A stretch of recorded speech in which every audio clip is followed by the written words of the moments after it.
Hello, I'm James Yardley, and today I'm joined by Gary Kirk, the elite rated manager of the 24 Dynamic Bond Fund. Now, 24 is regulated by the FCA and deals with professional clients only. Thanks for joining us, Gary. Hi, good to be here. Gary, let's start with inflation. It's the big subject of the day, of course. What's your view on it? I mean, is it transitory or is it here to stay? I mean, yeah, you're absolutely right, James. To start with that question, it is the key factor that is driving market participants, their thought process at the moment, and it has been that way for some time, certainly since the spring of this year, and it has now become, the one sort of key factor that everybody is focused on all the time. And obviously, this week is a key week because we have, the central banks, sort of meeting, and we're waiting for the comments from the Fed, which is going to be tomorrow. They meet today and tomorrow, and then of course we've got the Bank of England on Thursday. So all eyes and ears from the market participants is going to be on that. Is it transitory or is it fundamentally baked into the economy? It's the one question that we all keep asking. Nobody really knows the answer yet. I think initially, market participants definitely went along with the central bank rhetoric, which was don't worry about the spikes in inflation.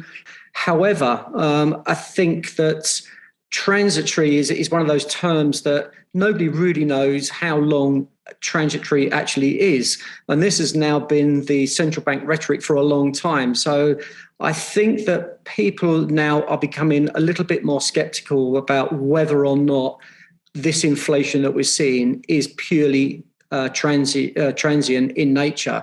I think more and more people are beginning to think that not all of it is, and that some of this inflation that we're seeing at the moment is more permanently baked into the economy. And one of the things we have started to see more is more wage inflation, which I know worries the central bankers more, and maybe inflation expectations starting to rise as well. Are there any sort of key indicators like that which you're looking at in particular? Absolutely.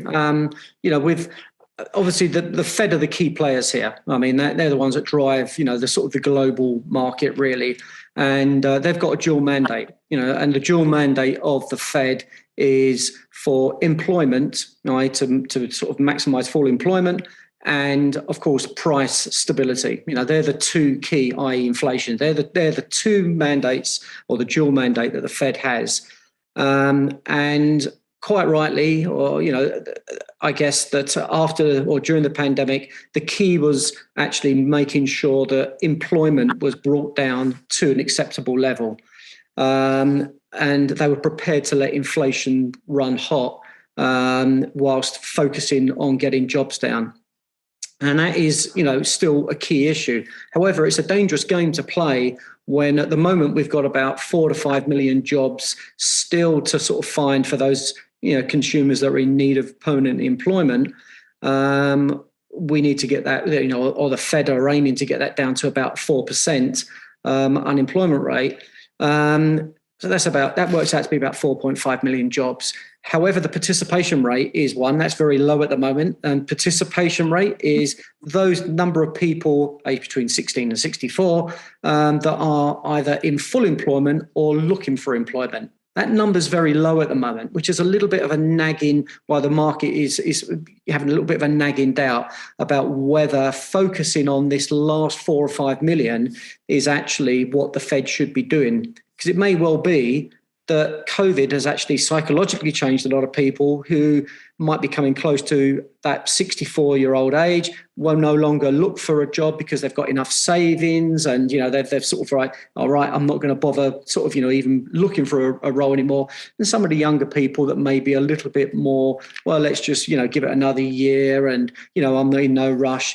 There are a number of reasons why that participation rate may be low. That creates a problem in the fact that there are a lot of jobs on offer at the moment to the tune of about 10.4 million. Now, the net effect of that is wage inflation begins to go up because there is a shortage of labour in certain areas, and it's self-fulfilling. The more that credits and entities are looking for their extra workforce to increase the workforce, and the participation rate stays low, people aren't really rushing back, and there are a lot of jobs out there being on offer, it means that you have to increase the wages in order to attract those people into jobs. And we've seen all the headline numbers, Burger King and all these people trying to give cash inducements for people to come and work for them. Haulage drivers being offered tantalizing sign on for 5,000, which is taking people away from bus driving into lorry driving. All those things are driving wage inflation. And that's a problem, because wage inflation can be self-fulfilling. And if you have runaway wage inflation, ultimately it feeds into the wider economy. And then there is no question that that inflation will not be transient. It will be baked into the actual economy. So it's something that really has to be controlled by the central bankers. And here in the UK, we've seen inflation running very high. We've heard, we've all seen the news, and we've read the seen the media with the shortage of haulage drivers, port workers, Weatherspoons saying that they can't now get the number of staff that they need. All this is actually quite concerning, and I think that it's a fair reason why the MPC, the Bank of England, are probably more hawkish than their peers at the ECB and or even the Fed come to that. So there is. It's a $50 billion question, about that. Is it transient? Is it more baked in? We don't know the answer, but my guess is, unlike the central banks are telling us it's all transitory, I think that some of it is a little bit more permanent now. Really interesting. And can you tell our viewers why inflation matters for bonds and why it can potentially be negative? Inflation generally is the scourge of fixed income investors. Going back to when I first started in the bond markets, it was I kind of think of a bond as being a series of fixed future cash flows. Typically, a bond it pays you coupons normally, and I say that normally, typically on an annual basis. And then you get your money back on the redemption date, on the maturity date.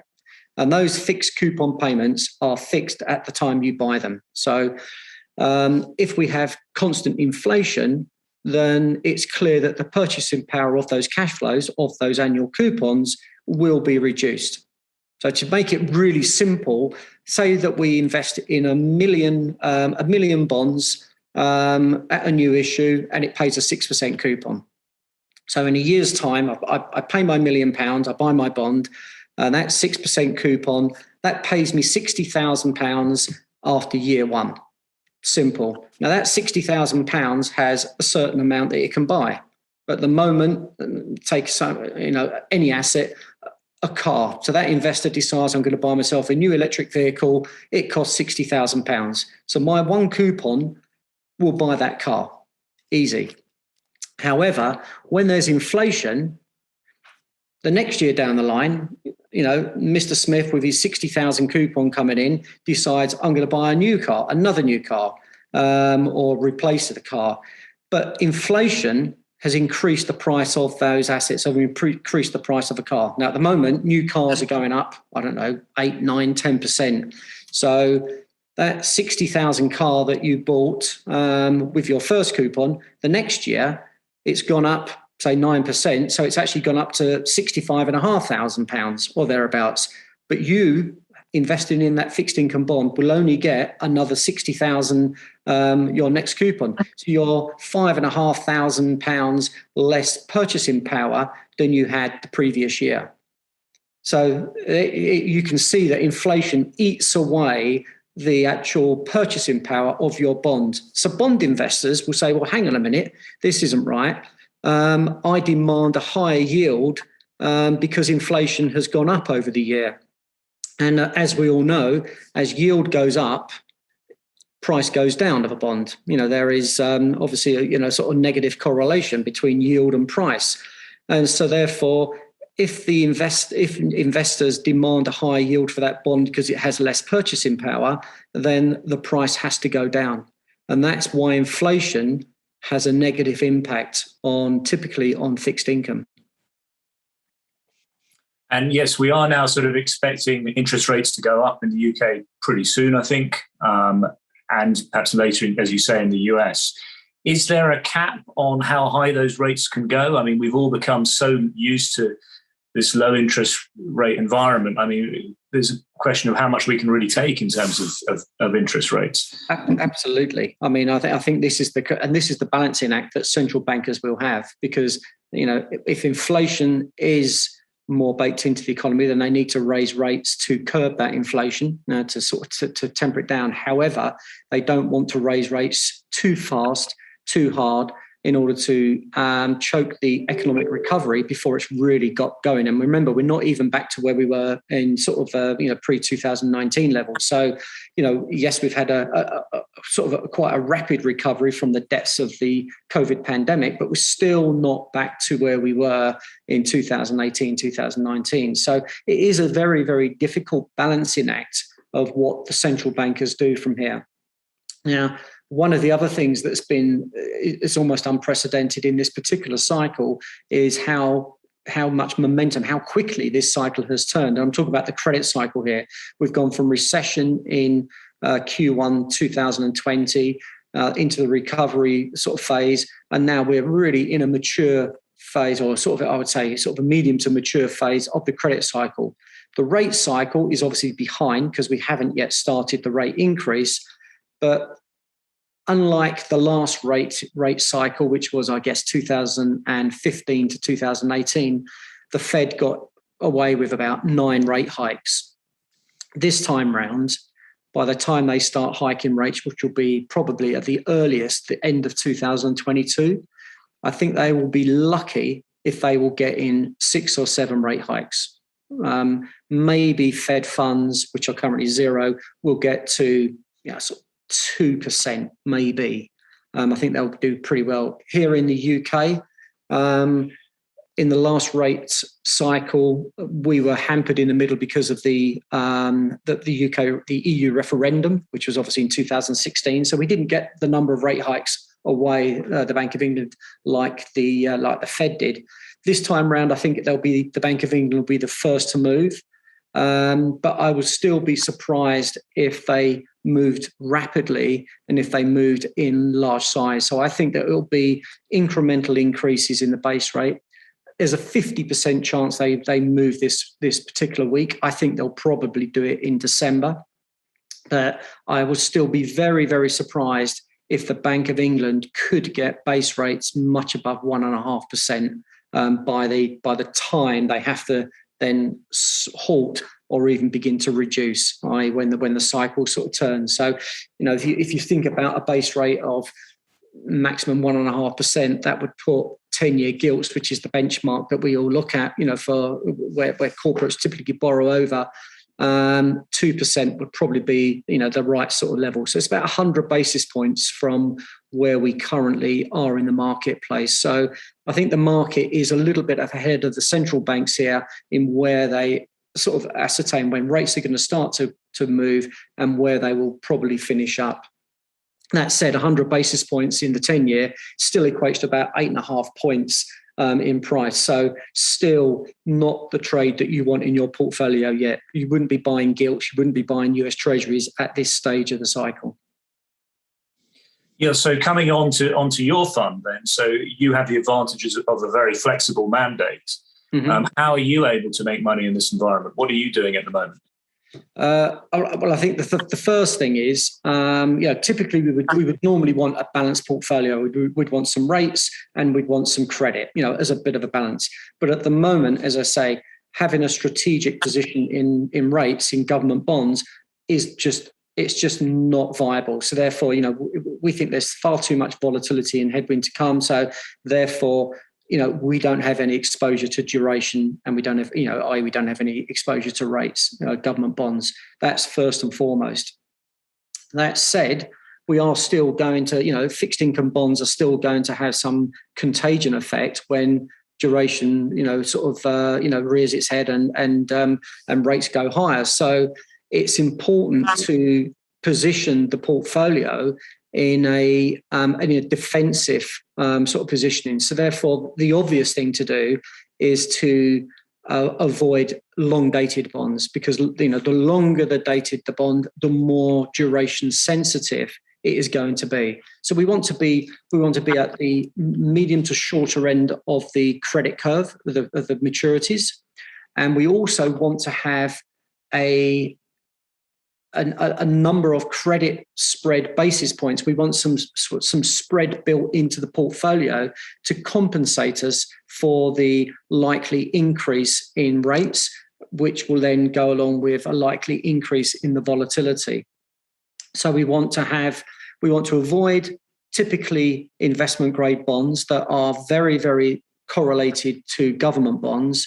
So we want to be in sub-investment that typically will trade off of their own price, as opposed to being highly correlated to the government bond level. So that's important. But we don't want to be in too highly speculative credits at this particular point in the cycle as well, because as we get towards the late cycle, it's those highly speculative credits that typically will be the ones that face solvency issues. So we want to be in just below the investment grade, typically around the crossover level, where we want to be relatively short dated with an element of credit spread built in. That's where we've got to be targeting. It's not going to be a period where you're going to make massive returns, but if you have a relatively attractive level of credit spread with a relatively sort of short maturity profile, then you will be able to ride this sort of period through quite nicely. Great examples would be something like the subordinated bank sector. There will be some volatility there. We totally accept that. However, this is a very, very broad sort of spectrum of bonds. There are a number of different structures in there. You have sort of high coupon bonds, low coupon bonds, long calls, so long sort of maturity to the first call date. You have short maturity calls. You have those calls that are either going to be in the money or out the money, a vast array of bonds to choose from. And by doing your due diligence, you can select the more robust names, slightly shorter calls with attractive credit spreads. That's going to give you some protection over the medium term.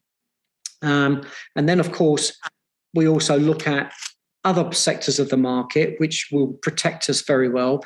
The most obvious one are those credit bonds that are floating rate in sort of nature. They're the ones where the coupons refix either every month or every quarter based on an underlying index, typically money market swaps.